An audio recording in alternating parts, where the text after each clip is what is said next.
So the monster on the loose. So what am I referring to? The monster is the fact that anything can go to anyone at any time.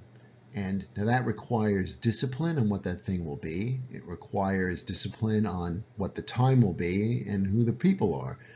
But there's really no mechanism for that discipline, and it is uncontrollable to a degree. And I'm not advocating control or anything like that, but I am saying that what it does serve is really a distraction more than anything else, which is a monster given what's at stake. So the way we think about this, okay, so anything can be had at any time. So that means we can create lots of things that people can access. And those things may not be useful, they may not be purposeful, but they generate revenue, right? So when your products are essentially designed to either generate advertising revenue or they're consumer products, you don't necessarily have, let's say, the best purpose in mind, right? So what we have is, a revolution that's gone on in computing. So to begin with, Moore's law, which Gordon Moore postulated in 1965, still holds. So we have these massive exponential increases in computing power, and that's enabled things almost beyond our imagination. And so we certainly have a consumer base where there's a lot of products guided toward that consumer base. But then there's all this massive data, there's all this information, and so what we hoped for was that we'd have all this information and capability and all this computing power. So now we'll have artificial intelligence with a benevolent purpose. We'll have self-driving cars. We'll have, a more utopian-like society that technology will serve. Well, that's not what's really happening, right? So we're finding many challenges and many issues. And then there's regulation on top of that, which is then putting some friction into that whole system because we think, well, government needs to step in and needs to determine what should be developed, when, how it should work. But more importantly, thinking about, well, now wait a minute. There's a handful of people that are benefiting greatly. And is society really benefiting greatly from that? And are those benefits shared more equally? Well, they're not. And, they never will be. And government wants to intervene to enable that. Well, that, as I'm describing here, is a worse alternative. And well, does anyone really care about the metaverse? Well, there's an argument about that. I am on one side of that argument, but that's really not the point. The point is that this massive computing power, this massive capability, all this intelligence, and all of that can essentially create something that people can kind of go, well, kind of who cares, right? So the one thing that innovation has done is it created tremendous wealth, right? But that wealth has been concentrated, right? So in essence, all the money in the world has gone to 5 or 6 different companies, right? So when you look at Apple, Google, Facebook, Amazon, these companies, they've created tremendous innovation, they've created tremendous wealth, but it's been very concentrated. And people have a problem with that. Now, the issue, of course, is that's what happens. All business, all endeavors, it is more or less winner take all. I mean, look at sports, right? The best players make most of the money. Look at entertainment. The best entertainers make most of the money.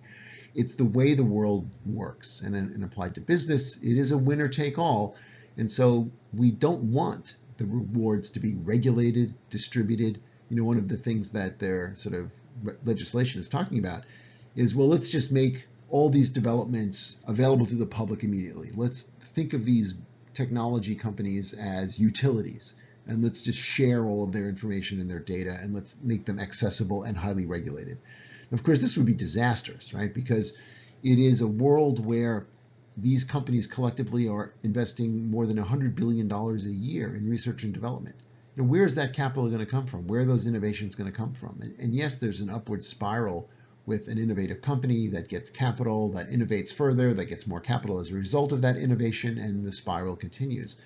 But the alternative to that is worse, right? So what I'm saying is, we really are creating a fragmented world, right? Now, in my experience in technology over the years, we started off in a very integrated world. And people worked together, borders didn't matter, nationalities didn't matter, nothing really mattered except the ability to think and create, right? So thinking and creating, whether you were in China, whether you were in Eastern Europe or in the United States, it didn't matter, right? You were working together. Well, that's become much more fragmented now. Now legislation is stepping in and they're trying to say, well, let's recreate pockets of Silicon Valley globally, and maybe even within the United States. Let's have these different pockets. And certainly within places like New York City, Boston, Los Angeles, there's an innovative environment. But Silicon Valley is unique, and it's not the physical location. It's not anything that can be recreated easily, because there's an intellectual ecosystem. There's a way to think. There's this innovation that you can test and retest among peers and people that have no economic stake other than to simply help you. And that Silicon Valley ethos is not something that can be recreated. It certainly can't be legislated, right? So we talk about the Silicon Valley state of mind, which is a cooperative ecosystem of thinking and testing and trying, and even some of the best ideas, you have the ability to go to informed people and say, what's wrong with this? What am I not thinking of? How can I make this a better venture, right? That is unique to create anywhere, and it does exist in a few places. Silicon Valley is one of them, but I'm really using Silicon Valley not as the only example, but it's rare. And unfortunately, as we become more fragmented, it becomes more and more rare. And I say, before we used to cooperate with entrepreneurs and companies in China. We used to think about a global market. Apple is an example of how that company evolved to be cooperative within China. Well, now we see that the Chinese, they're trying to keep their creativity within China. We're trying to keep our creativity within the United States. And anytime you limit creativity, you're making a fundamental mistake, right? So what I'm saying is we have a monster, and that monster is this global ability to create a technology. That monster can be a benevolent and good monster because it can address very difficult problems that we have globally, but we're becoming more fragmented. So we're really not addressing those problems because we're being more fragmented. So we end up with commercial models that really don't do a lot in terms of creating value for society in general. They may generate revenue for a particular company, but we have this regulation, we have the use of data and the application of data and the limitations of that, and it is stifling innovation, it's stifling creativity, and we have great computing power, but it's concentrated, and that's unpalatable to many people. So we have all these resources. Those resources can be applied, but now government wants to figure out how best to apply that. And in Ayn Rand's worst nightmare, it's when government steps in and says, well, there's too much money being made, let's figure out how to allocate it more appropriately. That's disastrous. So that's the real monster. The real monster is value has been created on an unprecedented scale, and there are people that just don't like that, who have the power to regulate and legislate, and that monster is really the true disaster that could happen. So it's the Silicon Valley state of mind that matters. It's be innovative, be cooperative, have an ecosystem of thought, an ecosystem of sharing, enable ruthless competition, enable people to create the best and the brightest products that solve real problems.